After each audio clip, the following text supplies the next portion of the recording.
नमस्कार, स्वागत है आप सभी का टीवी 27 न्यूज देख रहे हैं आप और आपके साथ मैं हूं नितीशा बंसल। आज उस खास बुलेटिन में सबसे पहले बात लोकसभा चुनावों की होगी, क्योंकि 2024 लोकसभा चुनावों की तारीखों की घोषणा अब से कुछ ही देर में होने वाली है। दिल्ली के विज्ञान भवन में थोड़ी ही देर में मुख्य चुनाव आयुक्त प्रेस कॉन्फ्रेंस करेंगे। वहीं बता दें कि लोकसभा चुनाव के साथ ही 4 राज्यों आंध्र प्रदेश, ओडिशा और अरुणाचल प्रदेश और सिक्किम में विधानसभा चुनावों की तारीखें भी आज तय होंगी। सूत्रों की माने तो लोकसभा की 543 सीटों पर 7 फेज में वोटिंग हो सकती है। 15 से 18 अप्रैल के बीच फेज के लिए, जबकि इस बीच जो है पहला फेज हो सकता है, जबकि आखिरी फेज में 19 मई को वोटिंग संभव है। 23 मई को रिजल्ट आने की संभावना है। तो अब से कुछ ही देर में तारीखों का ऐलान होगा। कुछ ही देर में अब से कुछ ही देर में चुनाव आयोग की प्रेस कॉन्फ्रेंस होने वाली है।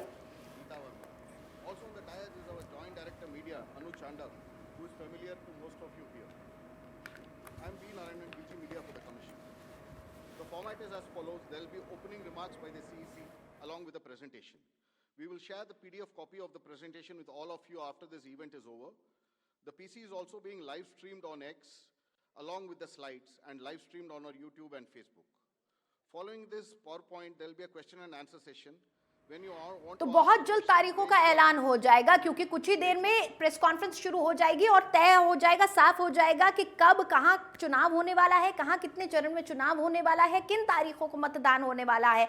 उसके साथ ही हम आपको ग्राफिक्स के जरिए ये भी बताएंगे कि कितनी सीटों पर वोटिंग होनी है, मतदाताओं की संख्या कितनी है। इन तमाम जानकारियों से हम आपको रूबरू करवाएंगे। तो आपको बता दें कि मतदाताओं की जो सूची है वो भी पूरी तैयार है। दुनिया में सबसे ज्यादा 96.88 करोड़ वोटर्स लोकसभा चुनावों का हिस्सा हैं, और अगर बात करें तो देश भर में करीब 12,50,000 मतदान केंद्र बन सकते हैं। लोकसभा और 4 विधानसभा चुनावों के लिए 3,40,000 केंद्रीय बलों की मांग की गई है। लोकसभा की 543 सीटों पर 7 फेज में वोटिंग हो सकती है। 2024 लोकसभा में 97 करोड़ लोग वोटिंग कर सकेंगे। वोटिंग लिस्ट में 18 से 29 साल की उम्र वाले 2 करोड़ नए वोटर्स ऐड हुए हैं, जोड़े गए हैं। 2019 लोकसभा चुनावों के मुकाबले रजिस्टर्ड वोटर्स की संख्या में इजाफा हुआ है। और इस वक्त चुनाव आयोग की प्रेस कॉन्फ्रेंस शुरू हो चुकी है। चलिए सीधा रुख करते हैं।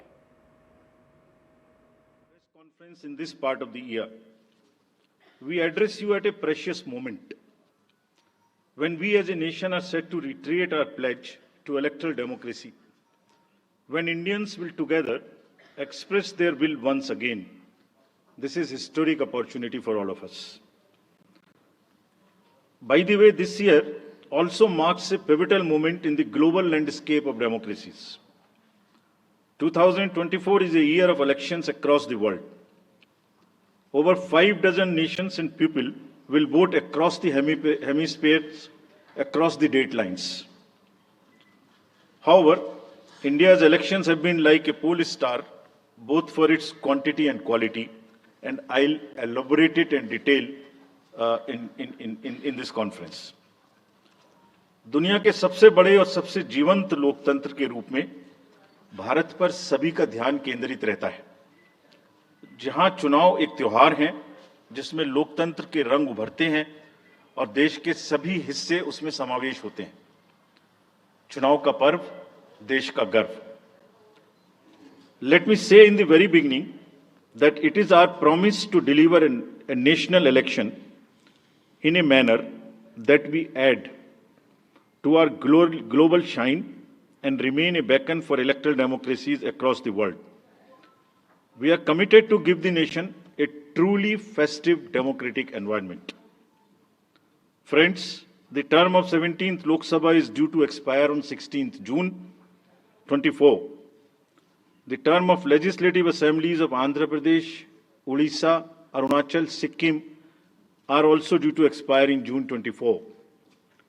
जम्मू कश्मीर असेंबली में भी चुनाव ड्यू हैं।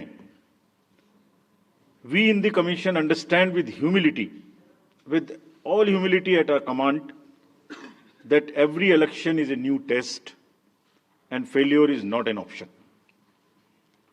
The entire election machinery has been trained on all aspects of election management. I had myself personally interacted with over 800 district magistrates across the length and breadth of the country. We have interacted with the SPs, DMs, commissioners, range IGs, political parties, enforcement agencies in Delhi and also while visiting the states. और पूरी states में इन सबके साथ समीक्षा करने के दौरान और उसके बाद हमें ये विश्वास है कि हम एक यादगार, स्वतंत्र, निष्पक्ष चुनाव एक पर्व के रूप में सबकी भागीदारी के साथ सुनिश्चित कराएंगे। Before I share the schedule, मैं आपको बताना चाहता हूं कि भौगोलिक, सांस्कृतिक, सामाजिक रूप से विविध इतने बड़े देश में चुनाव कराने के लिए हमने अपने आप को कैसे ओवर द 2 इयर्स पीरियड तैयार किया है। दुनिया के सबसे बड़े लोकतंत्र के चुनावों में लॉजिस्टिक्स और मटेरियल प्रबंधन ही अपने आप में एक बहुत बड़ी चुनौती है। तो let us show you what is the magnitude by which we are doing this elections. We have 97 crore registered voters, more than the combined voters of a few continents put together, Americas, Europe, Australia, all many put together. Over 10.5 lakh polling stations, and कितने लोग उसको conduct करते हैं? 1.5 crore polling officials and security officials conduct those elections. More than 55 lakh EVMs, 4 lakh vehicles, और अब तक हम क्या कर चुके हैं? 17 general elections to the parliament, 400 से ज्यादा असेंबली इलेक्शंस कर चुके हैं। ये इलेक्शन कमीशन का एक लीगेसी है। 16 presidential elections, 16 vice presidential elections, A truly gold standard. It's a gold standard in the entire election management. Friends, there is a qualitative leapfrog which commission is ensuring, which would be shown by the outcomes of the 11 state elections which we have held recently. पिछले 1.25 साल के अंदर में 11 elections state assemblies के देश में हुए हैं, और आज जो हम नए 2024 में जा रहे हैं तो इस दृढ़ता के साथ जा रहे हैं कि जो उनके आउटकम्स हैं वो आपको दिखा रहे हैं। पहले वो पीसफुल हुए, वायलेंस फ्री हुए। जो इसमें से 1-2 स्टेट में वायलेंस होती थी वहां भी वायलेंस नहीं हुई। नियर जीरो रूपोल्स, और कैंपेनिंग जो क्लटर है, जो नॉइज है, जो कैंपेन के दौरान होती है पॉलिटिकल पार्टीज की, उसमें भी घटित देखने को मिली। कोर्ट केसेस रिड्यूस हुए, कोर्ट की टिप्पणियां जो अनावश्यक या हमारे ऊपर में होती थी वो कम हुई, सीजर्स बढ़े, और फेक न्यूज़ पर एक एक्शन लेने का जो तरीका था वो बहुत बढ़ा। तो लास्ट 2 इयर्स में इसको और रोबस्ट करने के लिए हमने क्या क्या किया है ये हम आपको आज दिखाएंगे, और उसको कैसे बेहतर करेंगे ये भी दिखाएंगे। हम कहां पहुंचना चाहते हैं, इस इलेक्शन को किस तरीके से डिलीवर करना चाहते हैं, ये भी आपको लास्ट स्लाइड में दिखाएंगे। अभी जो इलेक्टरल साइकिल है उसमें हमने कितनी तैयारी की है ये हम आपको आज शेड्यूल बताने से पहले बताना चाहते हैं। अगर देखा जाए तो इनपुट के रूप में हमारा जो इलेक्टरल रोल है वो प्योर होना चाहिए। ये फाउंडेशन है किसी भी अच्छे चुनाव के लिए। उसमें जिसको होना चाहिए वोटिंग में वो है, और जिसको नहीं होना चाहिए वो नहीं है। हमने इलेक्टरल रोल में बहुत मेहनत की है। इनपुट के तौर में material, man power, technology, training, इतनी चीज़ें लगती हैं। प्रोसेस के रूप में जो डिसरप्टिव चैलेंजेस हैं, muscle power, money power, misinformation, MCC violation, और reaching out to the missing voters, urban apathy, youth apathy, और ओवरकमिंग ऑपरेशनल चैलेंजेस जिसमें reaching in inaccessible areas in this wide country, and what outcomes we want, that is what is we will tell you little later also. तो पहला जो input है ये एक मोज़ेइक है जो देश की वोटर्स की, इलेक्टर्स की पिक्चर है। क्या दिखाती है ये? It's a very diverse mosaic. 96.8 crores are the total electors in the country, of which 49.7 crore are male and 47.1 crore are female. और जो यंग वोटर्स हैं, बहुत मेहनत की हमने पिछले साल में वो 1.82 करोड़ फर्स्ट टाइम वोटर्स इस बार इन चुनावों में वोट देने के लिए हमारे इलेक्टोरल रोल्स में हैं।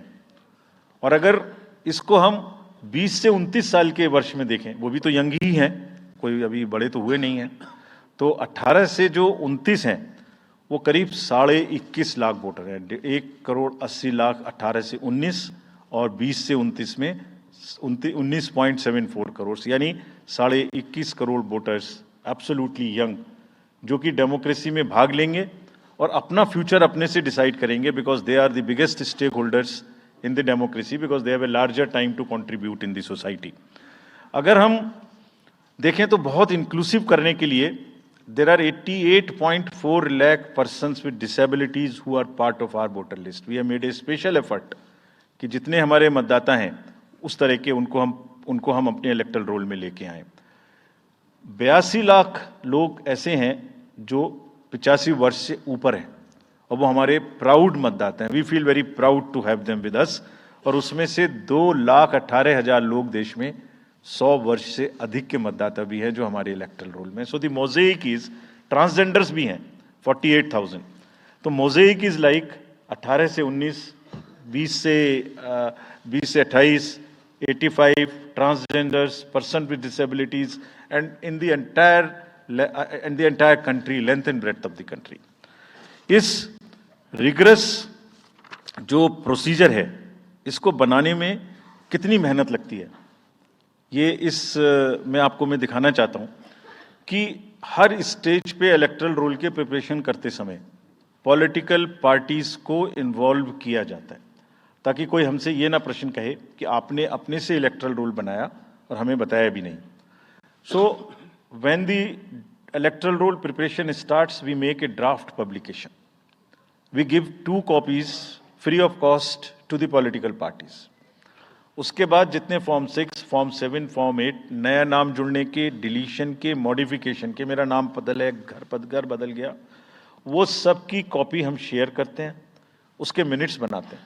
और इस बार हमने और जोर दिया कि बूथ लेवल एजेंट्स अगर पॉलिटिकल पार्टी हमारे BLOs के साथ लगाना चाहें तो लगाएं। और across the length and breadth of the country, all the district magistrates, we are absolutely confident that silently we were working. सब ने पॉलिटिकल पार्टीज के साथ में हर डिस्ट्रिक्ट में कम से कम 1, 2, 3 मीटिंग्स की हैं, उनको सारे ड्राफ्ट रोल्स दिखाए हैं, दिखाने के बाद जितने ऑब्जेक्शंस हैं वो उनको पूरा किया है और उसके मिनट्स बना के रखे हैं। Friends, we are very confident that and we are conscious that a very solid electoral roll is the foundation stone on any election, and we are ready to go with this. We have also worked on the women voters. Women voters का जो gender ratio है वो बढ़ के अब 948 हो गया, which is again a very healthy sign of women participation increasing in our electoral cycle. राज्य, देश के 12 राज्य ऐसे हैं जहां आज 1000 से ऊपर जेंडर रेशियो है, यानी महिला वोटर्स की संख्या मेल से ज्यादा है। और जैसे मैंने अभी आपको बताया था कि 1.89 नए वोटर्स हमने जुड़े हैं, उनमें से 18 से 19 में 85 लाख हमारी लड़कियां हैं, फीमेल वोटर्स हैं। So they are going side by side, and this is again a very healthy sign that women are also equally participating in our election. और जैसे women participation है, ऐसे ही youth participation is another area which the commission is very conscious and commission is also consistently focusing on. 13 से जो 1.8 करोड़ मैंने आपको बताया, 19 crore voters 20 से 19, और जिस किसी की भी उम्र 1 जनवरी 2024 को 18 साल नहीं हुई थी, उसका भी नाम हमने एडवांस में एप्लीकेशन में लिया, जो 2024 के किसी भी समय में जिनकी उम्र 18 साल होने वाली है। And you would be happy to note that out of 13.4 lakh advance applications which have come to us, around 5 to 6 lakhs are such who will complete the age of 18 by 1st of April 2024. और वो भी हमारे voter उस समय तक बन जाएंगे। यानी the roll would be as much updated on 1 April कि कोई भी छूटे नहीं। नेशनल आइकन्स को बड़ी संख्या में हमने यूथ को अपने साथ जोड़ने के लिए इस कार्य में लगाया है। हमें विश्वास है कि यूथ न सिर्फ वोट करेंगे बल्कि हमारे एम्बेसडर्स भी बनेंगे। जो इन्फ्लुएंसर्स हैं वो भी हमारे साथ जुड़ेंगे। वो अपने साथ यूथ एक के साथ अपने 10 दोस्तों को भी लेके आएंगे।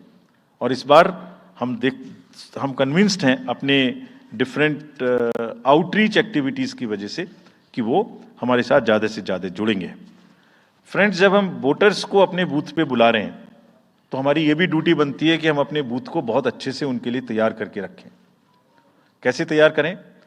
हर बूथ पे पीने का पानी होगा, टॉयलेट होगा, मेल एंड फीमेल अलग, साइनेज होगा, पर्सन्स विद डिसेबिलिटी के लिए रैंप होगा, एक व्हील चेयर होगी, हेल्प डेस्क होगी, वोटर फैसिलिटेशन सेंटर होगा और शेड भी होगा, सफिशिएंट लाइट भी होगी। यानी minimum basic facilities would be available at all the polling stations और these polling stations will be set up across the length.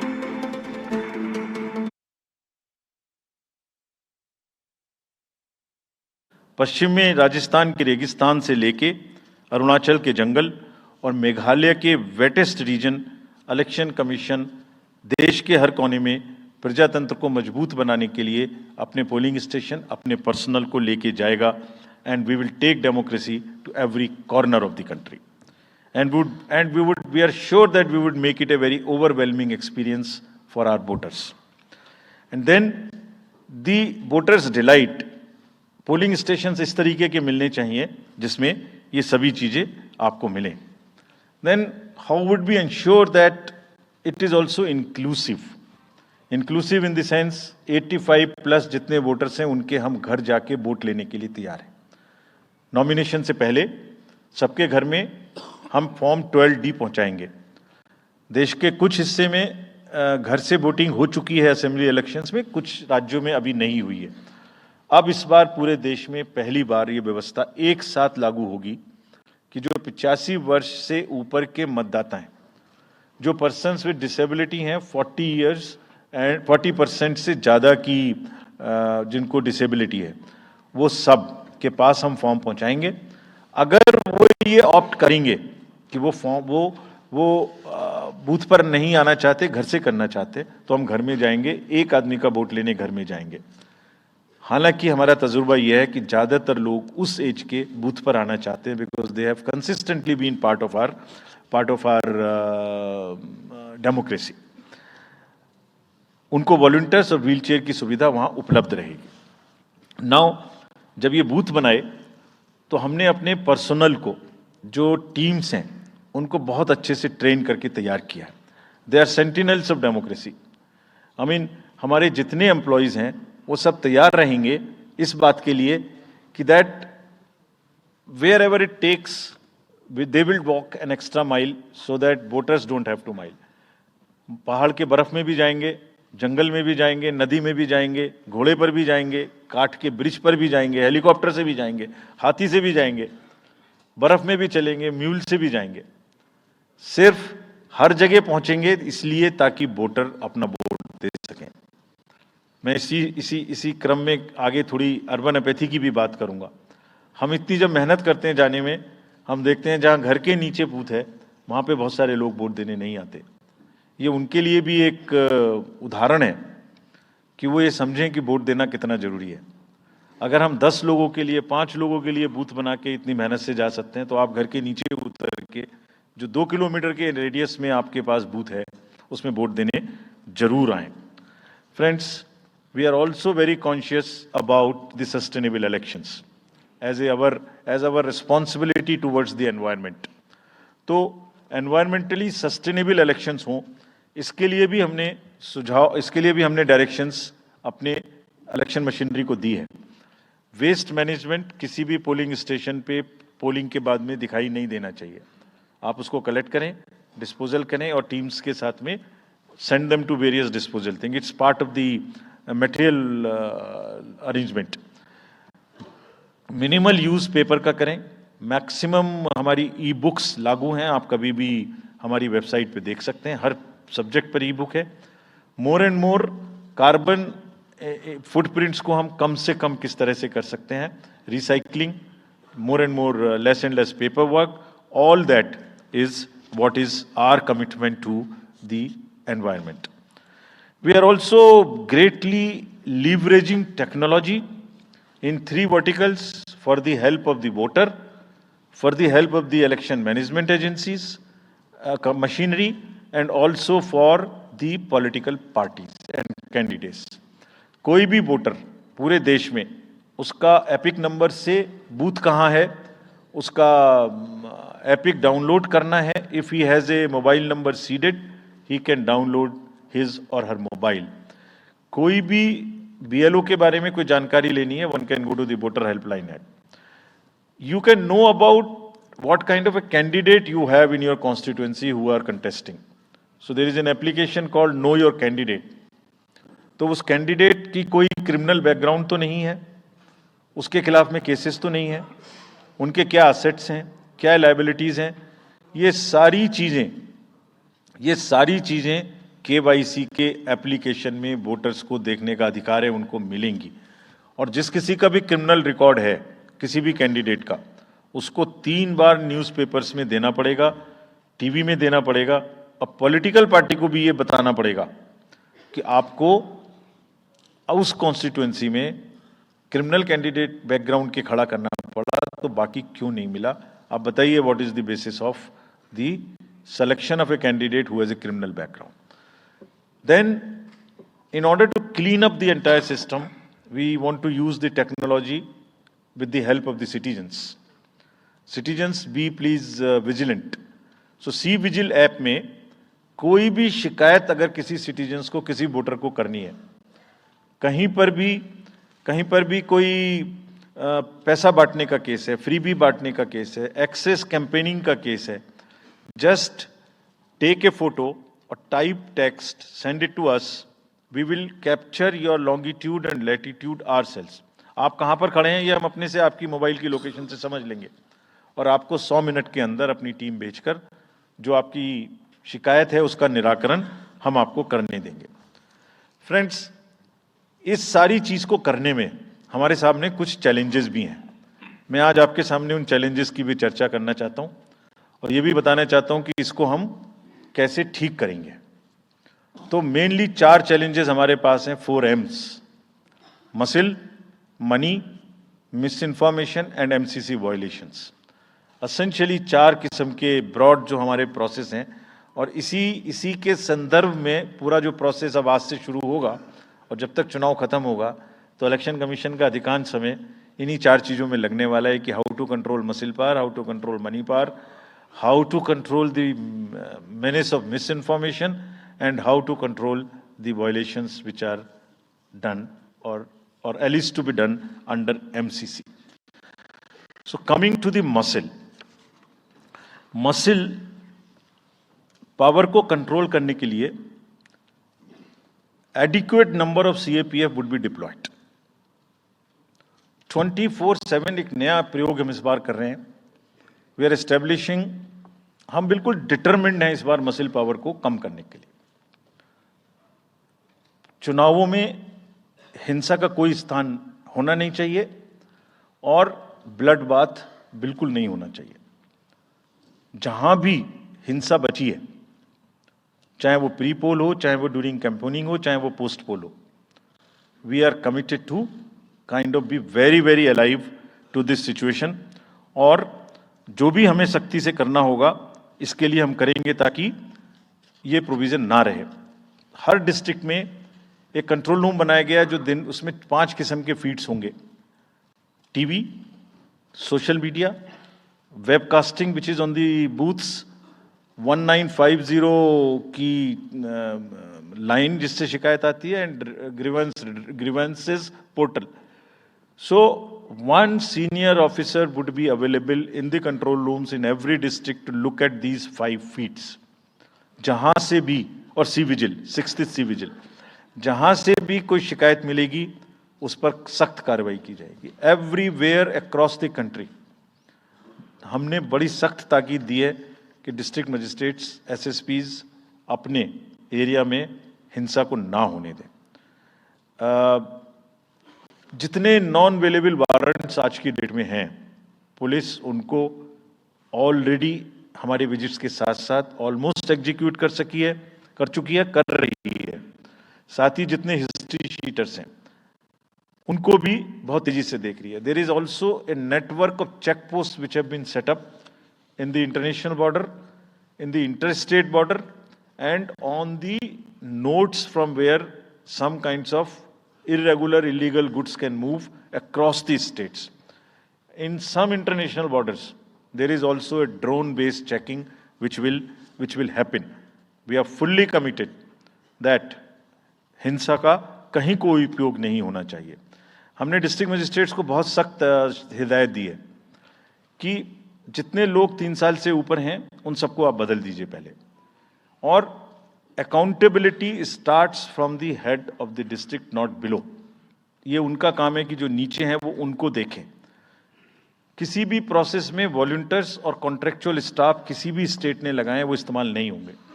बहुत सारी स्टेट्स ने टेम्परेरी वॉलंटियर्स और कॉन्ट्रेक्चुअल स्टाफ को लगा के रखा है, वो किसी भी स्टेज में इस्तेमाल नहीं होंगे। डबल वोटिंग, इंपर्सोनेशन की भी शिकायत आती है। बहुत सख्त हिदायत दी गई है कि अगर इंपर्सोनेशन के केसेस आए तो आरपी एक्ट की सेक्शन में उनके खिलाफ एक्शन लें। साथियों, बहुत ही डिटर्मिनेशन के साथ हम हिंसा मुक्त चुनाव देना चाहते हैं। चुनाव में हिंसा की कतई गुंजाइश नहीं है। राष्ट्रपति महात्मा गांधी जी ने कहा था, मैं हिंसा का विरोध करता हूं क्योंकि उससे पाया हुआ समाधान बहुत कम वक्त के लिए होता है और उससे पैदा हुई नफरत हमेशा के लिए। Only peace is everlasting, violence doesn't solve anything. We will request everyone, all political parties, all candidates, that they must be very cautious of this point. We'll be ruthless if anywhere the violence happens. Similarly, coming to the money, आप जानते हैं, मैंने पहले भी आपको दिखाया है कि पिछले जो 11 इलेक्शंस हुए हैं स्टेट में, राज्यों में, और उसी की वजह से ये कन्विक्शन है जिससे हम आपसे उसके बारे में बात कर रहे हैं। We are talking to you from the strength of our outcomes. 3400 crore रुपए के करीब का कैश मूवमेंट को रेस्ट्रिक्ट किया गया 11 इलेक्शन में। एवरी स्टेट, राजस्थान, तेलंगाना, मध्य प्रदेश, नागालैंड, गुजरात, हिमाचल, मिजोरम, त्रिपुरा, छत्तीसगढ़, हर स्टेट में उससे पहले इलेक्शन में जो भी हुआ था उससे 200, 400, 500, 700% की वृद्धि हुई। Total 3400 crore is around 835% higher. ये जो धन बल का जो उपयोग है, जो धन का उपयोग है, जैसे बल का उपयोग कुछ राज्यों में ज्यादा है, ऐसी धन का उपयोग भी कुछ राज्यों में ज्यादा है। हम इस बात से भी बहुत वाकिफ हैं। We are aware fully that there are differential vulnerabilities in each state.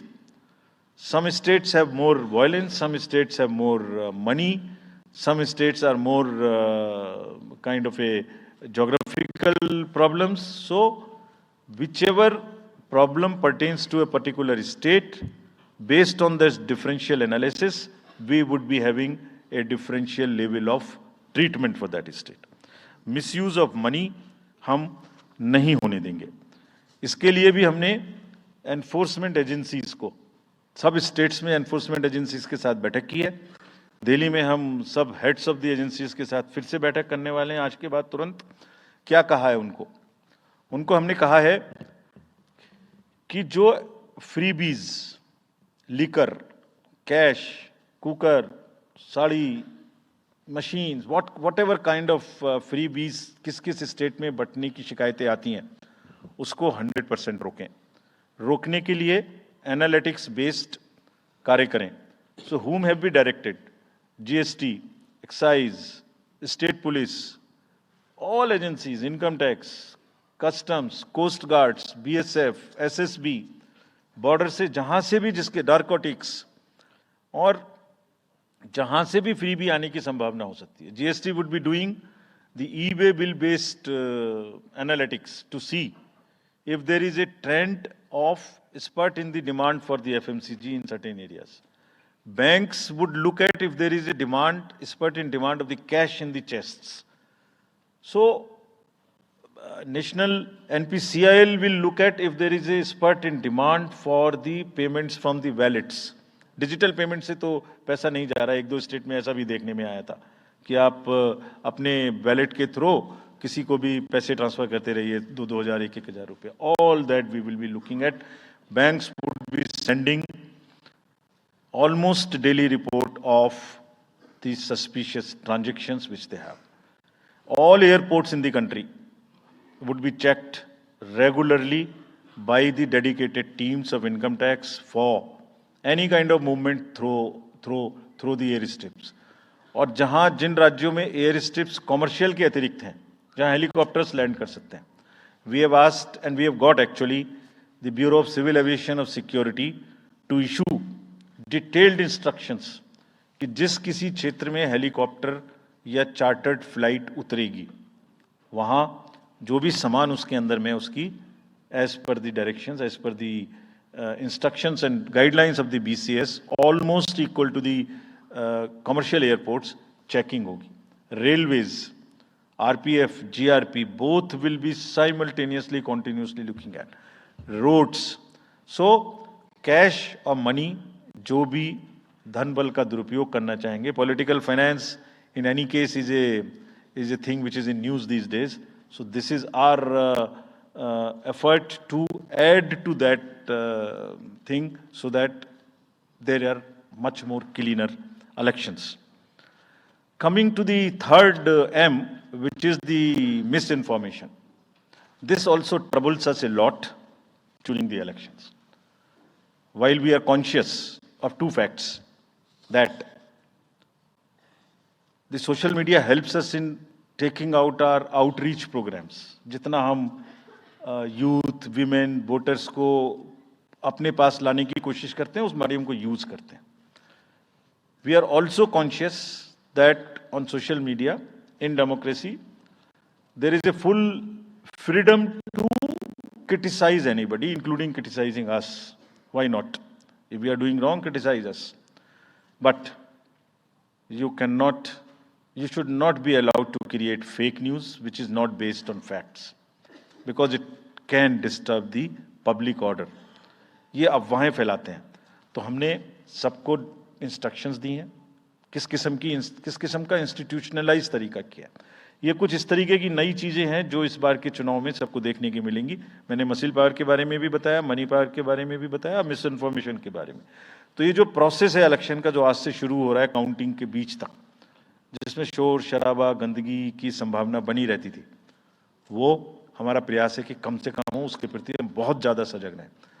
इसमें क्या करेंगे?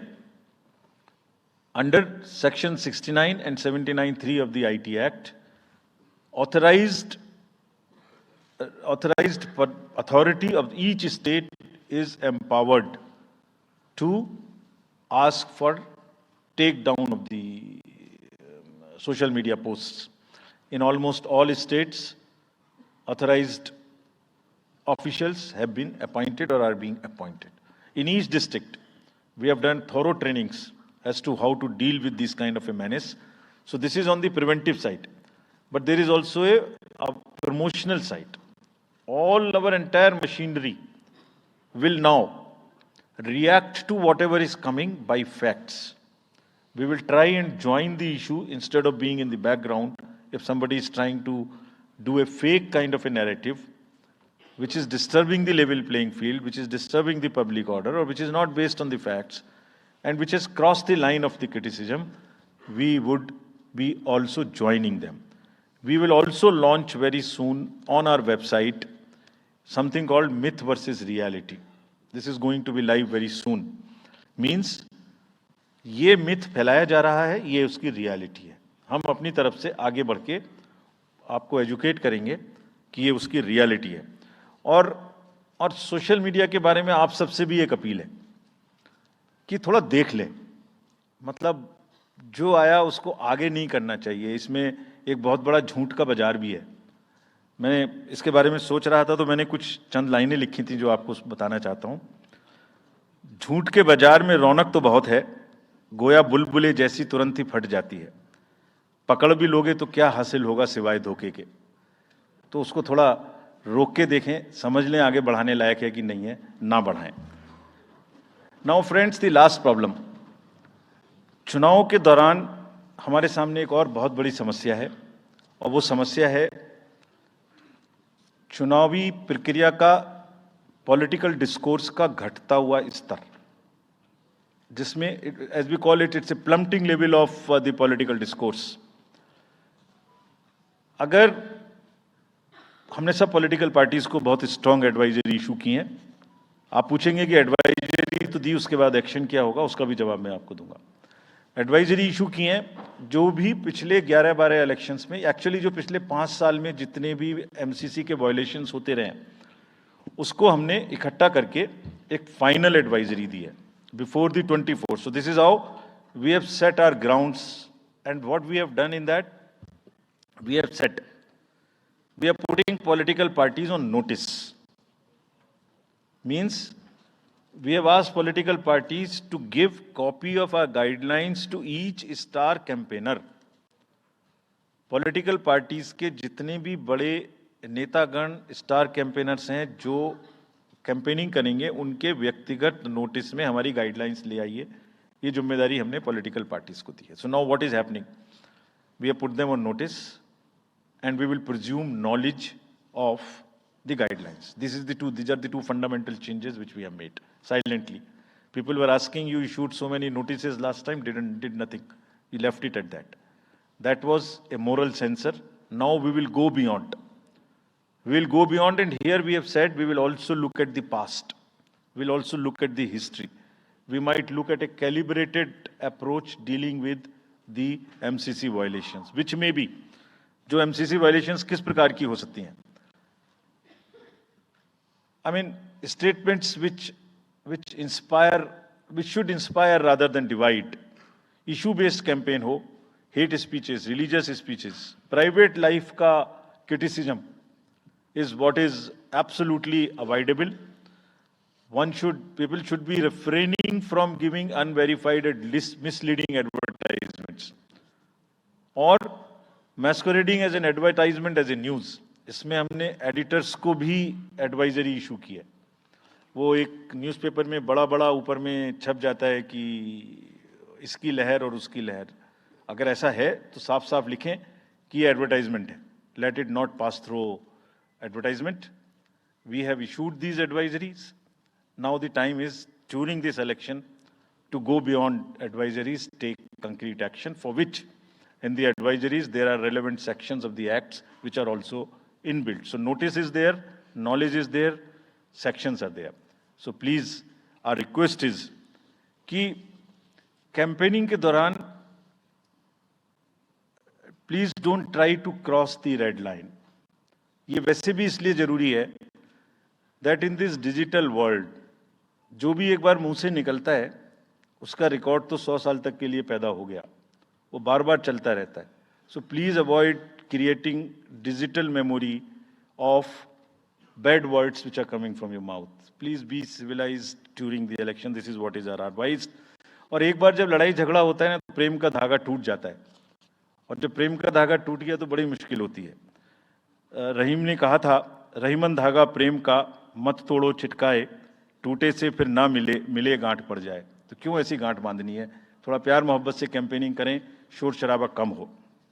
फ्रेंड्स, पॉलिटिकल पार्टीज को और भी बहुत सारी स्ट्रीमलाइन करने के लिए उनकी एक्टिविटीज को हमने कदम उठाए हैं।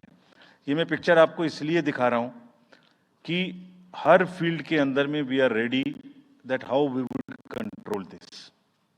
क्या किया है? Around 537 registered unrecognised political parties have been taken out of the political space. वो क्या करती थी?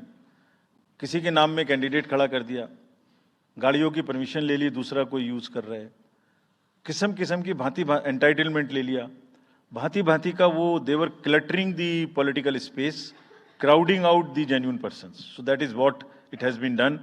सारी फाइनेंशियल जितने भी अकाउंट्स हैं पॉलिटिकल पार्टीज के और जितनी भी कंट्रीब्यूशन रिपोर्ट्स हैं वो सब डिजिटाइज्ड फॉर्म में हमारे पास आएंगी, ऐसा हमने उनको कहा। डायरेक्शंस दे दिए, इट हैज स्टार्टेड कमिंग। तो जो भी पॉलिटिकल फाइनेंस की चर्चा देश में चल रही है उसके साथ साथ ये भी कार्य पीछे से बैकग्राउंड में चल रहा है, because commission always believes in the transparency in the political financing. Plummeting level, I have already said. We have also asked the political parties to be very, very respectful to the persons with disabilities in their discourse, not to use the abusive words, also to not use children at all during the campaigning. बच्चे नहीं है इसलिए कि उन्हें campaigning में लाया जाए. We will be very strict if anybody does that. We are also giving advisories to political parties that have internal organizational structures within your party, within the parameters and in a right form. Friends, we are appointing 2,100 observers. जितनी चीजें मैंने आपको बताई, ये सब चीज को field officers तो करेंगे ही करेंगे. हम 2100 ऑब्जर्वर्स को अपॉइंट कर रहे हैं और इस बार उनको हमने क्या खास सख्त हिदायत दी है, और जो भी डीओज लेवल प्लेइंग फील्ड प्रोवाइड कर रहे हैं कि नहीं कर रहे हैं वो स्पेसिफिकली इसको देखेंगे. Inducement and coercion, intimidation free election हो, इस पर स्पेसिफिकली नजर रखेंगे, हमें रिपोर्ट करेंगे. फोर्स जितनी भी जा रही है किसी भी राज्य में उसका डिप्लॉयमेंट रैंडमाइज्ड हो. ऐसा नहीं कि उस फोर्स को कहीं बैठा दिया, काम नहीं कर रही, या कहीं दूसरी जगह भेज दिया जहां जरूरत नहीं है. They will be randomizing the force. Entire election machinery will be randomized in the presence of the observers. Now, having done all this, what are the,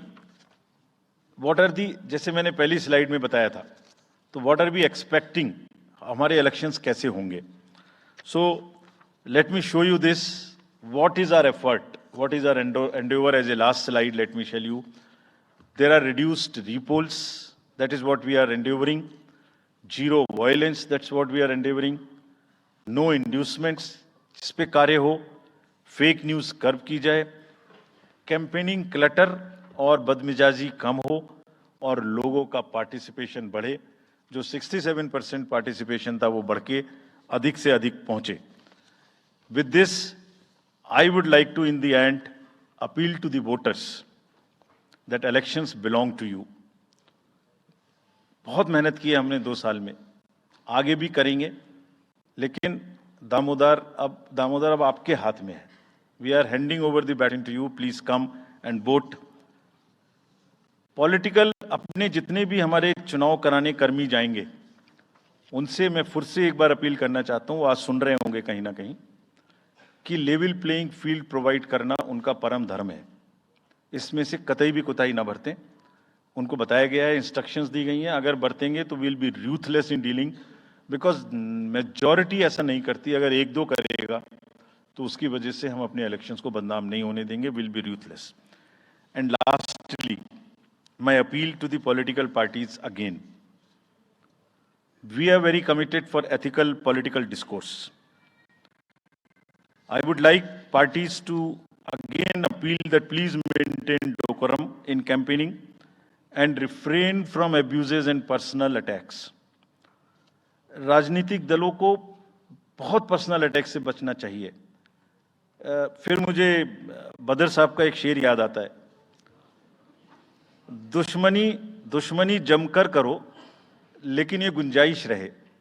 दुश्मनी जम के करो लेकिन ये गुंजाइश रहे, जब कभी हम दोस्त हो जाएं तो शर्मिंदा ना हो. और वैसे भी आजकल जल्दी जल्दी दोस्त बनना और जल्दी जल्दी दुश्मन बनने की प्रक्रिया थोड़ी ज्यादा चल रही है. तो पार्टीज कम से कम ऐसा ना गंदा बोलें कि वो एक दूसरे के दुश्मन बन जाएं और फिर कुछ ना हो सके. With this, I would once again thank all the press media who have come here.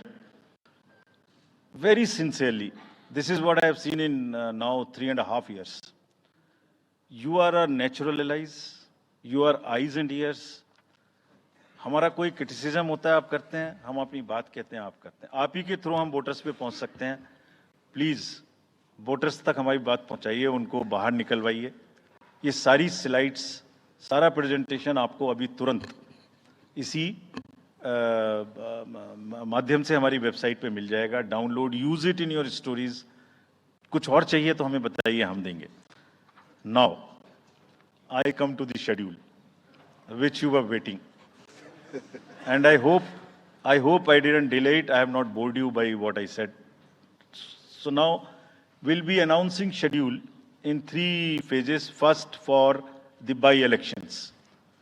There are 26 assembly constituencies in the country जहां by-poll होना अभी है ड्यू। बिहार, गुजरात, हरियाणा, झारखंड, महाराष्ट्र, त्रिपुरा, उत्तर प्रदेश, वेस्ट बंगाल, तेलंगाना, हिमाचल प्रदेश, राजस्थान, कर्नाटका, तमिलनाडु, इन सब राज्यों में बाई इलेक्शंस होना ड्यू है। आज तक की जितनी भी वैकेंसी थी बाई इलेक्शंस की, 26 की 26 हम पूरी कर रहे हैं, ताकि हमारे खाते में कोई भी वैकेंसी ना रहे। और ये उसी फेज में होंगी जिस फेज में पार्लियामेंट्री इलेक्शन उस पर्टिकुलर इलाके में हो रहा है। वो कब हो रहा है वो मैं आपको जब फेज आएंगी तो उसमें दिखा दूंगा। But all the 26 assembly constituencies will go to the by poll, so that during this election itself we can complete this entire process. अगर आपने नोट कर लिया हो तो now I come to the assembly elections. साथियों, 4 राज्यों में assembly elections जैसे मैंने बताया था जून में खत्म हो रहे हैं।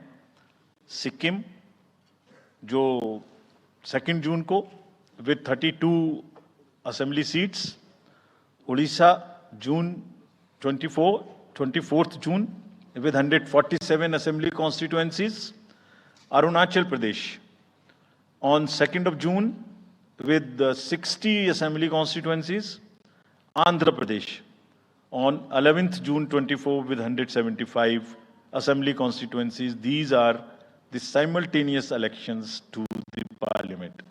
They will be held simultaneously. They will also be held in the same phase where the parliament elections will be held. So now, when I tell you the parliamentary elections, then I will tell you. But in case of Andhra Pradesh, the date of issue of Gazette notification would be 18th of April 2024, और date of poll would be 13th May 2024. तो आंध्रा के case में notification 18 अप्रैल 24 को होगा और date of pole 13th मई 24 को होगी।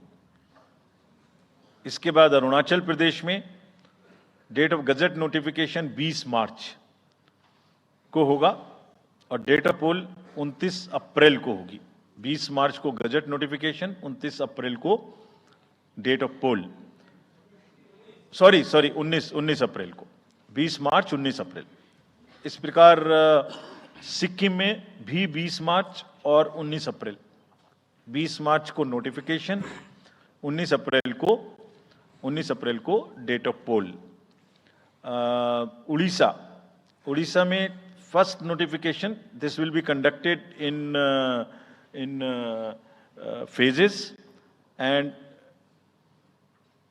first phase would be on 18th April and date of poll would be 13th May.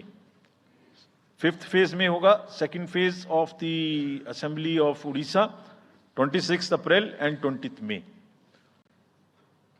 Then 6th phase and 7th phase also Odisha would have the assembly elections. 6th phase being on 29th April and 25th May elections. ये सब आपके साथ में हम अभी share कर रहे हैं ताकि आपको लिखने में, रिपोर्ट करने में इसको आसानी हो। Coming to the general elections to the Lok Sabha, जो विश्व का सबसे बड़ा लोकतांत्रिक त्योहार है, सबसे बड़ा लोकतांत्रिक त्योहार, biggest. 543 parliamentary constituencies, of which 84 are reserved for SCs and 47 are reserved for STs. तो इस 543 पार्लियामेंट्री कॉन्स्टिट्यूएंसीज के महा त्योहार में शेड्यूल बताने से पहले सभी वोटर्स का फिर से हाथ जोड़ के आग्रह, अनुरोध, गुजारिश that please join for the voting. Come on the day of voting. छुट्टी मनाने ना जाएं, जरूर आ जाएं. Schedule of the Lok Sabha poll, phase 1.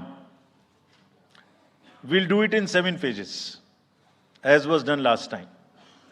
7 phases. Phase 1 will start from 20th March notification, 5 days from now.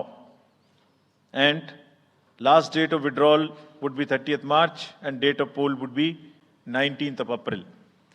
इसमें फेज 1 का schedule एक दिन से हमें 2 बार करना पड़ रहा है. फिर बिहार के लिए वहां एक फेस्टिवल है, तो नोटिफिकेशन की डेट सेम है, लेकिन बस लास्ट डेट ऑफ विड्रॉल हमें 30 मार्च की जगह 2 अप्रैल सिर्फ बिहार की फर्स्ट फेज के लिए करनी पड़ रही है, क्योंकि वहां त्योहार हैं. और 19 अप्रैल को यहां वोटिंग होगी और पूरी कंट्री में 4 जून को काउंटिंग होगी. So phase 1 this will look like this. ये मैप भी हम आपको प्रोवाइड कर देंगे. अभी ये जो येलो पोर्शन है ये ऐसा दिखाई देगा. तो इसमें जो फेज 1 का जो मैप है, इसमें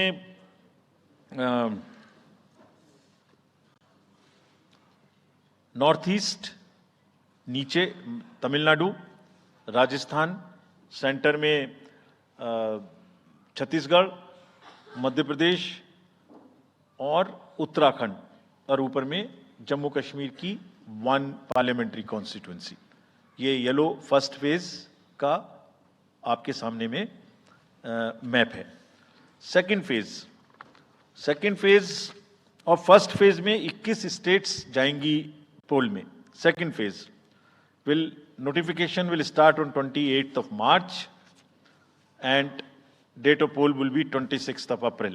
Similarly here in case of J&K, because of the some holiday, the date of one day would be different, date of security of nomination would be different, but date of gazette notification और date of poll would be common. Phase 1 में 21 राज्य polling में जाएंगे और phase 2 में उसमें से और राज्य जुड़ जाएंगे. सो this is the map which would be phase 2, जिसमें हम नॉर्थ ईस्ट में काफी जगह चुनाव को कंप्लीट करते हुए, तमिलनाडु में कंप्लीट करते हुए, सेकंड फेज में राजस्थान को भी कंप्लीट करेंगे. Phase 3 would be from 12th of April and date of poll will be 7th of May. इसमें भी टोटल 12 स्टेट्स उस समय में जा रही होंगी और इस फेज में 3 नए राज्य में चुनाव शुरू होगा. इसका मैप कुछ इस तरह से दिखाई देगा. राजस्थान हम कवर कर चुके होंगे, तमिलनाडु कवर कर चुके होंगे, केरला कवर कर चुके होंगे, गुजरात इसमें कवर कर लेंगे, नॉर्थ ईस्ट पूरा कवर कर चुके होंगे और हम नए राज्यों को मिला के 3 इसमें नए राज्य भी जुड़ेंगे. फोर्थ फेज में 18 अप्रैल को गजट नोटिफिकेशन होगा और date of polling would be 13th of May. Date of counting in the entire country would be 4th of June for all by-elections, for the assembly elections, for the parliamentary elections. 18 अप्रैल को इसका map कुछ इस तरह का दिखाई देगा और date of polling would be 13th of May. इसमें Telangana, Date of counting in the entire Odisha country would start, would be 4th of and June by that for time, all other by-elections, than that, for the entire assembly South India elections, for the would be parliamentary complete. elections. Entire इसका Western map India कुछ इस तरह का दिखाई would देगा. be complete, North इस East समय would be तक complete. हम और इसमें fifth तेलंगाना, phase आंध्रा, 26 अप्रैल उड़ीसा से would शुरू start, होगी and और by that time, 20 other May than तक that, चलेगी. entire 20 South मई India तक would be date of complete. poll होगी. बीच में Entire Western nomination, India scrutiny और would withdrawal be complete. की North East would be complete. counting of course is और 4th of June. It will look like this, which is in front of you. And phase 5 में 49 constituencies will be going to the poll. Phase 6th में 57 constituencies will go to the poll, starting from the gazette notification on 29th of April and finishing on 25th of May 2024। इसका map कुछ इस तरह का दिखाई देगा कि mostly UP, Bihar, Bengal, Orissa और साथ में कुछ नॉर्थ का पोर्शन चालू रहेगा। Last phase, 7th phase notification will be on 7th of May and polling on 1st of June. तो last polling would be on 1st of June and counting on 4th। And इस phase में पूरा पंजाब, हरियाणा भी शामिल रहेगा, Bengal, Bihar, Orissa. This is how the map will look. Yellow denotes the first phase and accordingly the legends are given. We will share this map also with you, ताकि आप इसे अपने साथ रख सकें, इसके हिसाब से देख सकें। ये भी कोशिश की है हमने, और अगर पूरी फेज वाइज हम पिक्चर दें, ये भी एक अच्छी स्नैपशॉट है, जिसमें फेज 1 में 102 कॉन्स्टिट्यूएंसीज, फेज 2 में 89, फेज 3 में 94, फेज 4 में 96, 49, 57, 57. So we'll start with the 102, the largest, slowly come down and finish northeast, move up from the south and finish the western area. तो इसमें वेदर और हर चीज़ का ध्यान रखते हुए काफ़ी सोचने के बाद ये शेड्यूल बनाया गया है। विद दिस जो सिंगल पोल डेट है वो 22 स्टेट में होगी।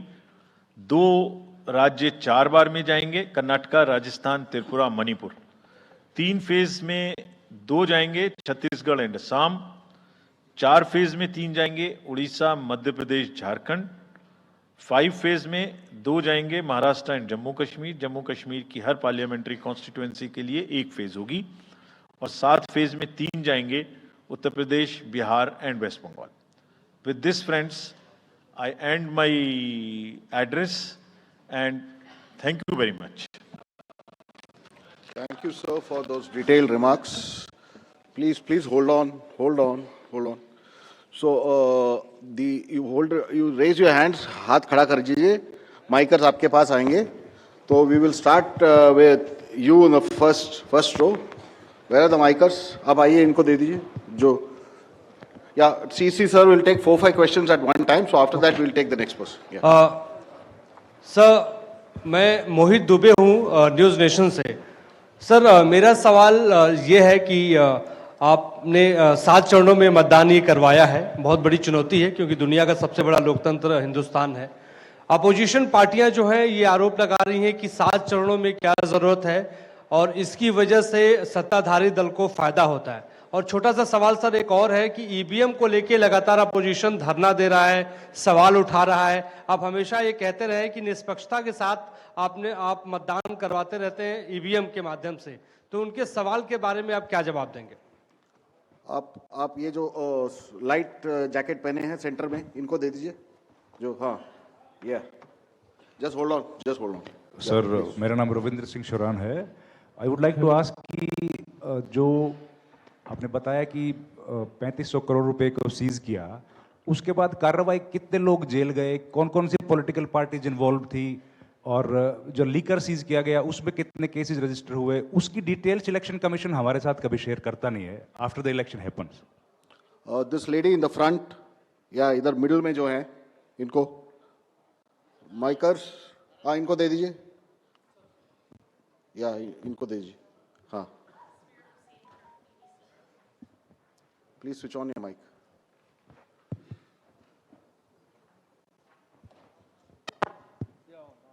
Great. Samir Hussain from BBC News. This is an incredible feat to try and get every person who's eligible to vote. I'm wondering how much money is being spent. And in addition, what is the biggest concern in terms of these elections? Okay. The lady in the 4th row over there with that black dress, उनको दे दीजिए माइकर्स। Middle में, हाँ, उनको जो बीच में है वो lady जो है, हाँ, give it to her. Yes, switch on your mic.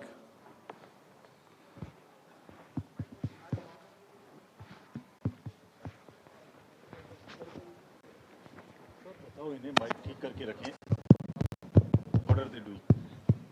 Hi, I'm Ashlyn. You said in your speech that... Can you just introduce yourself? I'm Ashlyn Matthew. From? National Herald. Thank you. You had said in your speech that there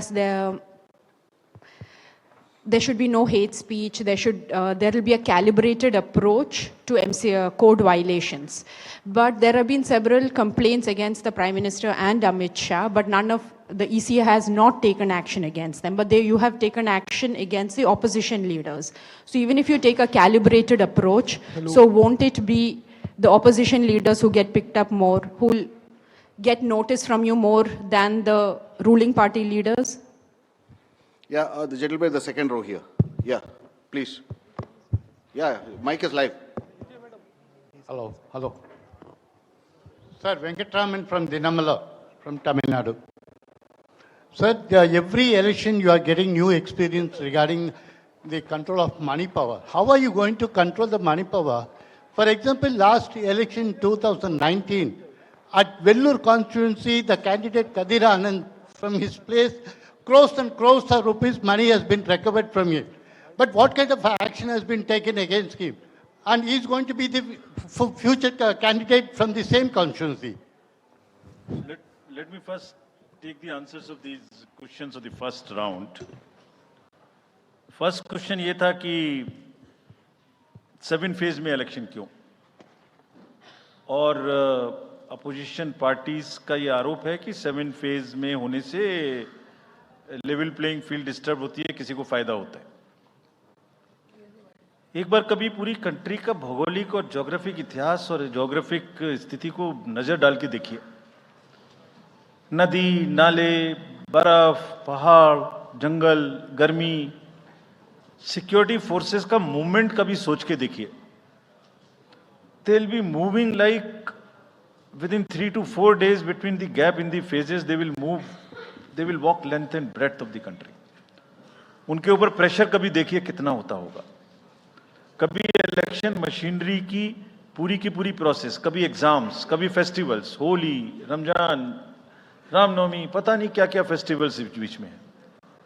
जब calendar पे हम लेके बैठते हैं तो एक date fix करते हैं, दूसरे में चली जाती है, दूसरे फिक्स करते हैं, कहीं प्रॉब्लम आ जाती है। हम किसी को फेवर करने के लिए, किसी को नुकसान करने के लिए कोई भी एक्शन नहीं लेते, कोई भी एक्शन नहीं लेते। किसी को ऐसा भ्रम है तो वो गलत है।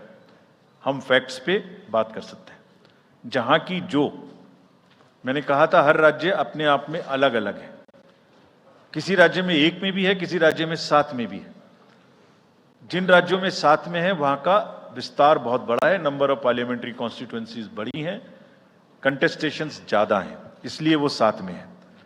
My friend from the Tamil Nadu has asked